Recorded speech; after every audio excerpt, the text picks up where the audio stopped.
Greetings, Apostle, and welcome to the world of A3 Still Alive. My name is Kim, and I'll be the host for the A3 Training Ground videos. A3 Still Alive is a big game, and there's lots to uncover. We created this video series with the goal of helping those who still have questions or who want to learn more about what the game has to offer. In this first video, we'll be breaking down the core gameplay loop. That sounds a bit technical, but understanding this loop will be critical to knowing how to excel in the game.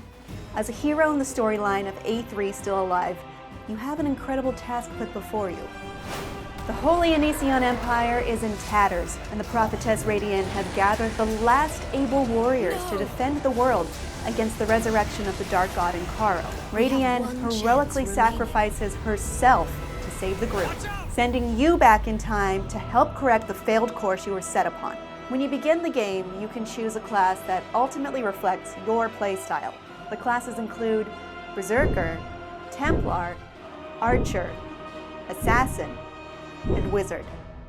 Let's take a look at each of the classes in greater detail. The Berserker is a close-ranged melee character that uses the swings of his giant axe to blaze a trail through his enemies. Think powerful attack stats, but at the cost of defense. The Templar is your classic paladin archetype. A hammer, a shield, and plenty of divine power to keep your party in the fight. The Archer is a long-ranged character that uses traps and arrows to keep the enemies at bay. The Assassin is a close-ranged melee character that focuses on dashing in and out of battle for high damage with consecutive hits.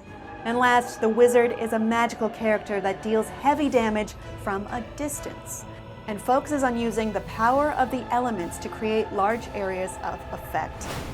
Once you have your class chosen, you can enter into the world of A3. The tutorial will walk you through the minutiae of your daily actions, but let's get back to addressing the core gameplay loop. Okay, to defeat the hordes of Encaro and save the Onision Empire from destruction, you will essentially have to become a hardened warrior, capable of handling both solo content and party challenges against some fearsome enemies. A3 Still Alive provides its own method of tracking your progress with a statistic called combat power.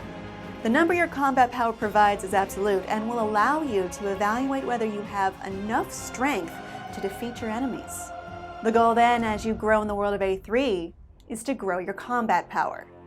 The game provides numerous ways for you to accomplish this. For players trying to reach level 80 though, we'd recommend prioritizing the following 4 methods: levels, equipment, skills, and soul linkers.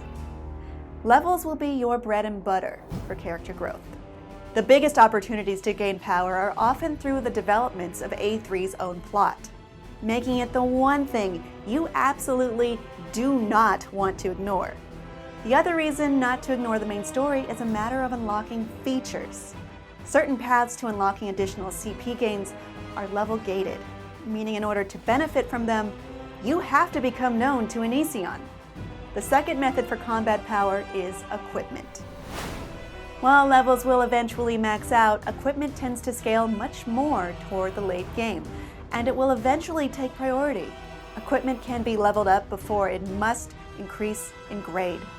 Wearing higher grade equipment has a level requirement, meaning you'll never be underpowered or overpowered for your fight. You can increase the grade of your equipment by farming particular materials through dungeons or enemy encounters. So at this point, you're probably feeling pretty tough. You're reaching those double-digit levels, you're decked out in some good armor. What about your skills though? Do your abilities themselves matter? The answer is very much yes! Your character comes with a standard attack sequence, but each of your skills has potent effects that will help you battle more effectively. Collecting enhancement stones from daily missions will allow you to level up your skills, netting you additional CP and increasing combat effects. Let's take a look at Berserker's skill. You'll see as we upgrade it with our enhancement stones, the percentage values for the effect will increase. Last but very much not least is soul linking. Soul linking is a way of uniting your own character strength with that of your companions, providing one of the most efficient methods for CP gain once unlocked. You can acquire additional companions over time with a max of 3 equipped at the same time. Just look at these guys! Each soul linker has 3 types: attack, defense, and support. Eventually you'll encounter enemies that have weaknesses to specific soul linkers, requiring you to recruit and train as many as you can. So, in conclusion, as a new player, your goal is to focus on raising your CP level to allow you to clear more difficult content. The primary methods for increasing your CP as a new player are levels, equipment, skills, and of course soul linkers. We'll be going into some of these things in greater detail in later videos, so if you're curious to know more about something, let us know in the comments.